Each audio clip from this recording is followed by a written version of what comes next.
بسم اللہ الرحمن الرحیم۔ 10 محرم والے دن میری ایک سہیلی مجھے امام بارگاہ لے گئی۔ میرے اندر ایک عجیب سی بے چینی تھی، دل خون کے آنسو رو رہا تھا۔ شام غریباں سن کر تمہیں بہت سکون ملے گا، تمہاری ساری بے چینی ختم ہو جائے گی۔ میں وہیں پہنچی تو وہاں سب شیعہ مرد و خواتین موجود تھے۔ اچانک ایک آدمی نے زور سے کہا لائٹیں بند کر دو۔ جیسے ہی لائٹ بند ہوئی میرا کلیجہ منہ کو آ گیا، کیونکہ کسی نے میرا نام لے کر پکارا۔ میرا نام شبانہ ہے اور میرے ابو محلے میں موجود مسجد کے ایک امام تھے، اور میں بھی الحمدللہ ایک حافظ قرآن، اور میرا ایک ہی بھائی تھا جو اب مسجد میں مؤذن تھا اور شام کو بچوں کو ناظرہ قرآن پڑھایا کرتا تھا۔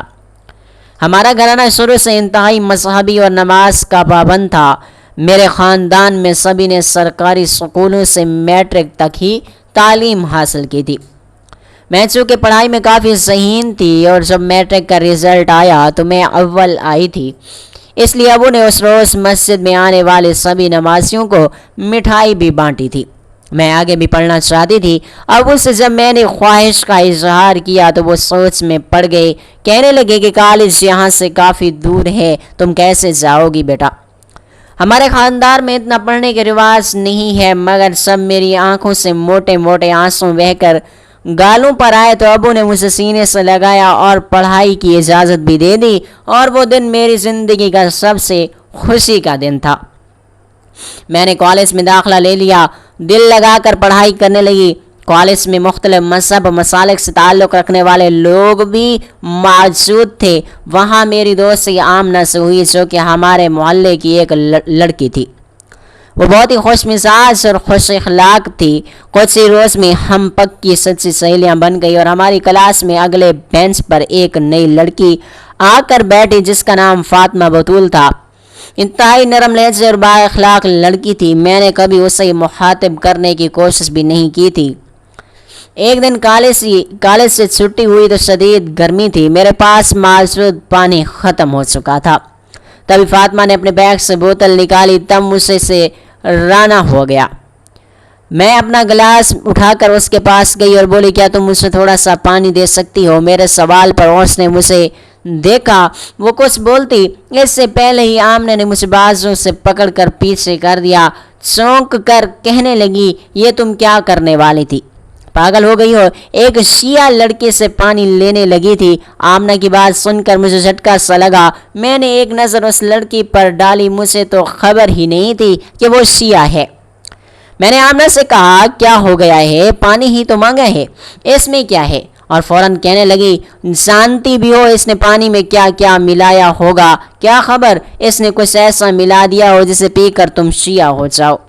آمنہ کی بات سن کر میں جھنجھلا کر اس کا چہرہ دیکھنے لگی۔ میری زبان سے بے ساختہ استغفر اللہ کے الفاظ نکلے، میرا وجود جیسے کانپ اٹھا۔ میں نے ایک حقارت بھری نظر فاطمہ پر ڈالی اور آمنہ بولی تمہارے ابو کو پتہ چل گیا کہ تم ایک شیعہ سے پانی مانگ رہی تھی تو تمہارا حشر و نشر کر دیں گے۔ میں تو اس لڑکی سے یوں دور ہوئی جیسے کوئی بہت بڑی بیماری ہو۔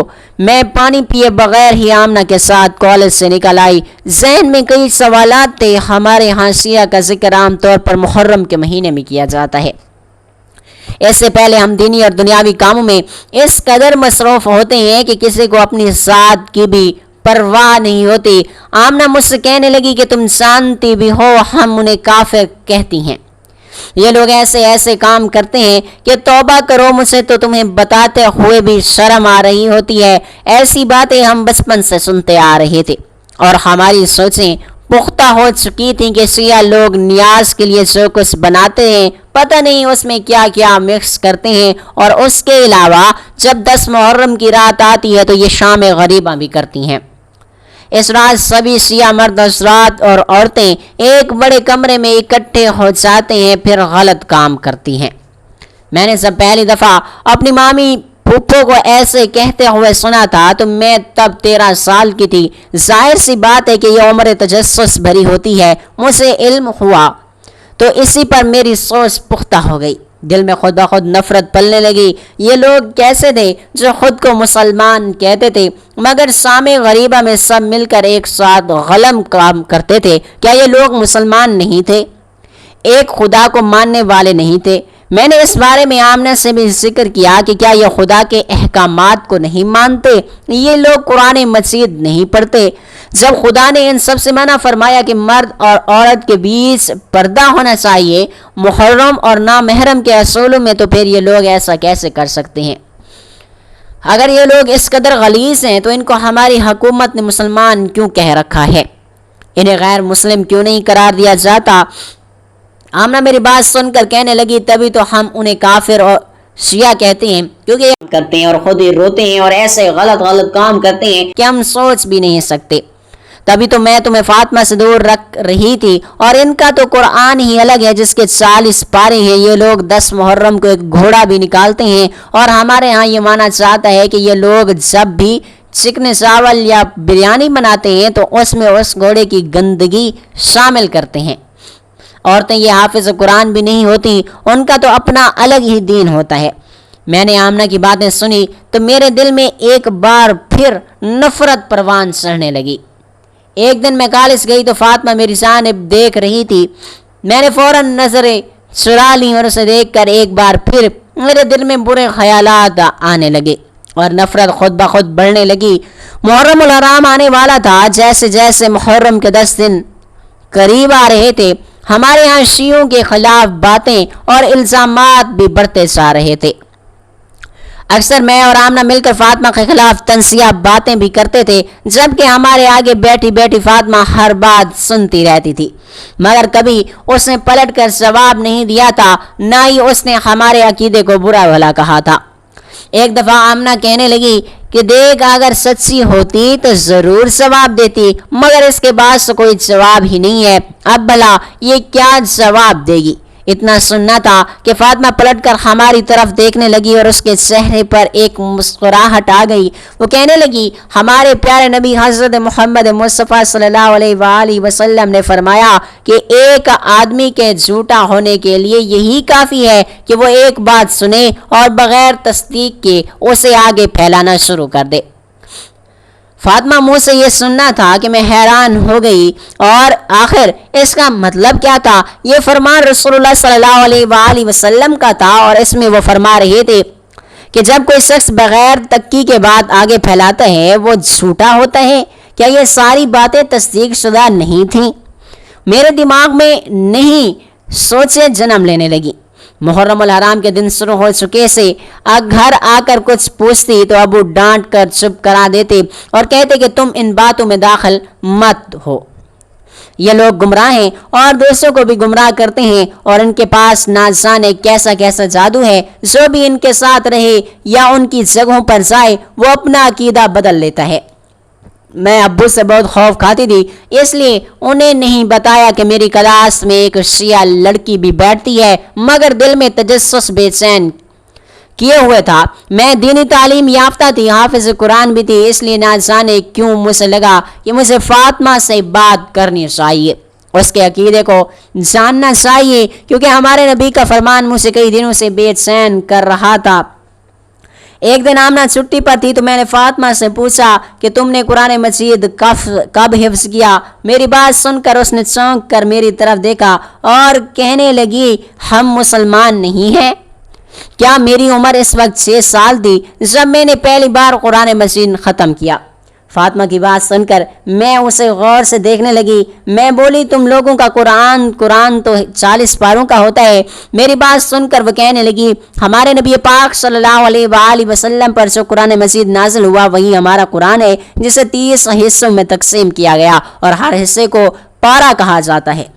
اس کی بات سن کر میرا تجسس مزید بڑھ گیا۔ میں نے پوچھا کیا تم ایک خدا کو مانتی ہو؟ وہ بتانے لگی کہ ہاں ہم بھی ایک خدا کو مانتے ہیں، اس کے 1,24,000 انبیاء اکرام پر ایمان رکھتے ہیں اور یہ عقیدہ رکھتے ہیں جو خدا کے ساتھ کسی کو شریک کرے یا اس کے دین میں رد و بدل کرے وہ کافر ہوتا ہے۔ میں فاطمہ کی باتوں کی طرف مائل ہونے لگی، مگر فوراً ابو کی باتیں ذہن میں آ گئیں۔ شیعہ جادوگر ہوتے ہیں، اپنی باتوں میں پھنسا لیتے ہیں، مگر مجھے فاطمہ کہیں سے بھی جادوگرنی نہیں لگ رہی تھی۔ اس کے باوجود میرے ذہن میں نئی نئی باتیں آنے لگی۔ آخر میں اس سے پوچھ بیٹھی، غریبہ کیا ہے؟ تم لوگ کیا کرتی ہو؟ میری بات سن کر وہ خاموش ہو گئی۔ کہنے لگی، میں چاہتی ہوں کہ تم اس دفعہ 10 محرم کو میرے ساتھ جا کر خود دیکھو کہ شام غریبہ میں کیا ہوتا ہے۔ ہم سب سیاح مل کر شام غریبہ میں آخر کیا کرتے ہیں؟ فاطمہ کی بات سن کر میں اچھل پڑی اور اس سے کہا، ابو میرا سر دھڑ سے الگ کر دیں گے، میں تمہارے ساتھ شام غریبہ کیسے جا سکتی ہوں؟ کیا خبر وہاں میرے ساتھ کیا ہو جائے؟ فاطمہ بولی، یہ سب تو تم لوگوں کی سوچیں ہیں، خیر تمہاری مرضی۔ اگر تم 10 محرم الحرام کی شام میرے ساتھ جانا چاہو تو ضرور بتانا۔ جب تک تم سب کچھ اپنی آنکھوں سے نہیں دیکھو گی تو تمہیں یقین نہیں آئے گا۔ میں نے فاطمہ کی بات پر غور کیا۔ اس دن گھر گئی تو اسی سوچ میں گھومتی رہی۔ نماز پڑھ کر دعا مانگی تو شام غریبہ ذہن میں آ گئی۔ قرآن مجید کھولا اور تلاوت شروع کر دی، مگر فاطمہ کی باتیں میرے ذہن و دماغ میں نکل ہی نہیں رہی تھی۔ ایسے لگتا تھا جیسے اس نے مجھ پر سچ میں کوئی جادو کر دیا ہو۔ میں آیت الکرسی پڑھ کر خود پر دم کرنے لگی، مگر دماغ اس جانب سے ہٹ ہی نہیں رہا تھا۔ اگلے روز میں کالج گئی تو آمنہ بھی آئی ہوئی تھی۔ میں نے اس کے سامنے تو فاطمہ سے کوئی بات نہیں کی، مگر میں اس سے اپنی کیفیت بیان کرنا چاہتی تھی، یہاں تک کہ اسے کہہ بھی دیا کہ تم نے کل سے مجھ پر کیسا جادو کر دیا ہے کہ مجھے سکون ہی نہیں مل رہا۔ دل کہتا ہے کہ شام غریبہ دیکھوں، مگر دماغ روکتا ہے کہ تم برباد ہو جاؤ گی۔ فاطمہ نے مجھے اپنے پاس بٹھایا، ہم کینٹین میں تھے۔ اس نے مجھے قریب بٹھا کر نواسہ رسول صلی اللہ علیہ وآلہ وسلم کے بچپن کے واقعات سنانا شروع کر دیے۔ جیسے جیسے میں تصور کرتی جا رہی تھی، میری بے چینیاں کم ہوتی جا رہی تھیں۔ آخر میں فاطمہ بولی، 4 دن بعد 10 محرم ہے، تم میرے ساتھ چلنا، میں تمہارے محلے میں تمہیں لینے آ جاؤں گی۔ نہ جانے کیوں میں نے جانے میں ہاں بھی بھر لی، بس حقیقت اپنی آنکھوں سے دیکھنا چاہتی تھی۔ 10 محرم الحرام کا دن قریب آ رہا تھا اور ہمارے ہاں قرآن خوانی رکھی گئی تھی اور نعت کی محفلیں بھی سجائی گئی تھیں۔ 10 محرم کا دن بہت چڑھا تو میں نے روزہ رکھا ہوا تھا، کیونکہ آج کے دن کا روزہ بہت زیادہ بابرکت سمجھا جاتا ہے۔ میں شدید پریشانی میں مبتلا تھی، سمجھ نہیں آ رہا تھا کہ کیا بہانہ بنا کر گھر سے نکلوں۔ میرے ابو نے سب کو روک رکھا تھا کہ آج کی شام کوئی بھی عورت گھر سے باہر نہیں نکلے گی۔ میں نے کچھ سوچا اور زندگی میں پہلی دفعہ ابو سے جھوٹ بولنے کے لیے آئی۔ ابو سامنے بیٹھے تھے۔ میں نے کہا، ابو میری دوست آمنہ کے ہاں قرآن خوانی ہے، اس لیے مجھے خاص آنے کی دعوت دی جائے، تو کیا میں اس کے ہاں چلی جاؤں؟ ابو نے یہ سنا تو کہنے لگے، وہ میری ایک عزیز کی بیٹی ہے، اس لیے تم چلی جاؤ، بھائی تمہیں چھوڑ آئے گا اور جب واپس آنا ہوا تو مجھے فون کر دینا۔ میں نے کہا ہاں۔ میں سر ہلا دیا۔ میرے پاس موبائل موجود تھا۔ میں نے فاطمہ کو کال کر دی۔ مغرب سے کچھ دیر پہلے بھائی مجھے آمنہ کے گھر کے پاس چھوڑ کر چلا گیا۔ اب فاطمہ آ چکی تھی۔ اس کا گھر ہمارے محلے سے 15 منٹ کی دوری پر تھا۔ اس نے سادہ سا لباس پہن رکھا تھا اور سادہ برقعے میں ملبوس تھی، اور وہ مجھ سے کہنے لگی کہ تم نے سفید چادر کیوں پہن رکھی ہے؟ تم جانتی نہیں آج 10 محرم ہے اور تم شام غریبہ کی مجلس میں جا رہی ہو؟ یہ لو میں تمہارے لیے کالی چادر لے کر آئی ہوں۔ میں نے اس کی بات مانی اور فوراً چادر خود کو لپیٹ لیا۔ آگے نہ جانے میں میرا ساتھ کیا ہونے والا تھا۔ دل میں عجیب سی وسوسے آ رہے تھے، جبکہ فاطمہ پرسکون تھی اور اس نے میرا ہاتھ تھاما اور مجھے اپنے ساتھ لے جانے لگی، اور وہاں بیسس لگے ہوئے تھے۔ میرا وجود تھر تھر کانپ رہا تھا، چاہا کہ سب کچھ چھوڑ کر واپس بھاگ جاؤں، مگر میں ایسا نہیں کر سکی۔ ذہن میں تصویریں بن رہی تھی، کہا چاہتا تھا یہاں غلط کام کیے جاتے ہیں، کہیں آج میری عزت نہ لٹ جائے۔ یہ سوچ کر مجھے بہت ڈر لگ رہا تھا۔ میرے ماں باپ تو مجھے جان سے ہی مار دیتے۔ آنکھوں میں خوف سے آنسو آ رہے تھے، مگر واپس جانے کا کوئی راستہ نہیں بچا تھا۔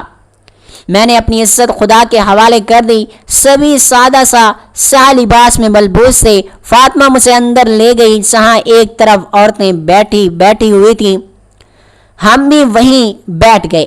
وہاں اس کی امی اور بہنیں بھی بیٹھی ہوئی تھیں۔ فاطمہ نے میرا تعارف کروایا تو انہوں نے بڑی خوش دلی سے میرا استقبال کیا، مگر میرا دماغ ابھی بھی چھنچھلا رہا تھا۔ میں وہاں سے بھاگ جانا چاہتی تھی۔ مغرب کے بعد فوراً ہی لاؤڈ اسپیکر پر ایک شخص آواز گونجنے لگی جو کہنے لگا کہ تمام روشنیاں بجھا دیں، اور میرا دل ڈوب گیا، گویا مجھے اپنی موت دکھائی دینے لگی۔ میں نے فاطمہ سے کہا کہ اب کیا ہونے والا ہے؟ ذہن میں تصور آیا کہ اب مرد بھوکے بھیڑیوں کی طرح عورتوں کی طرف بڑھیں گے، مگر جیسے ہی اندھیرا ہوا ایک مرد لاؤڈ اسپیکر پر واقعہ کربلا سنانے لگا۔ وہ امام حسین علیہ السلام کی شہادت کے بعد کا منظر بیان کر رہا تھا۔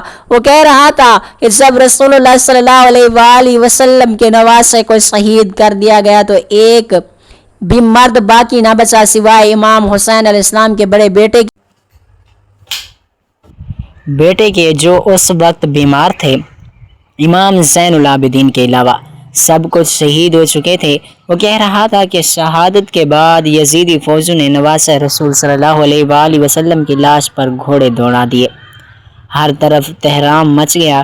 خیموں میں موجود مستورات رونے لگے۔ جب یزیدی فوج خیموں کی جانب آئی تو خیموں کو آگ لگا دی گئی۔ ان کے پاس نہ بھائی تھا، نہ بیٹا تھا، نہ بھانجا تھا، نہ بھتیجا تھا، سب صحرا میں پامال ہو چکے تھے۔ خیموں کو آگ لگی تو سب چیخ و پکار کرتی ہوئی باہر کی طرف دوڑ پڑے۔ ایک خیمے میں امام حسین علیہ السلام کے بڑے بیٹے موجود تھے، سیدنا زینب سلام اللہ علیہا۔ جب اپنے بھتیجے کا خیمہ جلتے ہوئے دیکھا تو بیمار بھتیجے کو کندھوں پر اٹھا کر باہر آئی تاکہ بھائی کی آخری نشانی کو بچا سکیں۔ کئی مستورات اور بچی ہوئی اس بھگڑ اور آگ میں جل گئے۔ امام حسین علیہ السلام کی 4 سالہ بیٹی بی بی سکینہ، جن کے برقعے میں آگ لگ چکی تھی، وہ اپنے بابا کا نام لے کر روتی رہی اور ان کو پکارتی رہی۔ خیموں کا سیاہ دھواں اور اندھیرا پھیل چکا تھا۔ معصوم بچی اپنے بابا کے پامال جسم کے پاس جا کر روتی رہی، زخمی کندھے دکھاتی ہوئی، جلا ہوا کرتا دکھا کر روتی رہی کہ بابا میں یتیم ہو گئی ہوں۔ شمر نے بالیاں چھین لی، خیمے جلا دی گئے۔ اس منظر کو شام غریبہ یعنی غریبوں کی شام کہا جاتا ہے، اور 10 محرم کی یہ شام جب منظر کشی کے ساتھ بیان کی جاتی ہے تو روشنیاں بجھا دی جاتی ہیں تاکہ آپ کا ذہن اس لمحے کے کربلا کا منظر دیکھ سکے۔ میں نے جب یہ سنا تو میرا وجود کانپ اٹھا، میری آنکھوں سے آنسو رک نہیں رہے تھے، ویسے سب ہی زارو قطار رو رہی تھی۔ میں نواسہ رسول صلی اللہ علیہ وآلہ وسلم پر ڈھائے گئے مظالم سن کر برداشت نہ کر سکی اور دل سے بے ساختہ کروڑوں بار درود السلام ان کی اجازت کے لیے نکلے۔ 15 منٹ تک اندھیرا رہا اور اس کے بعد پھر روشنی ہو گئی۔ سبھی عورتیں روتی رہی تھیں، یہاں تک کہ مردوں اور عورتوں کے بیٹھنے کی جگہ بھی الگ انتظام کیا گیا تھا۔ شام غریبہ کی مجلس ختم تو ہو گئی اور حقائق تو مجھ پر آشکار ہو گئے۔ اللہ تعالیٰ سے دعا ہے اللہ تعالیٰ بہتر عمل کرنے کی توفیق عطا فرمائے، آمین ثم آمین۔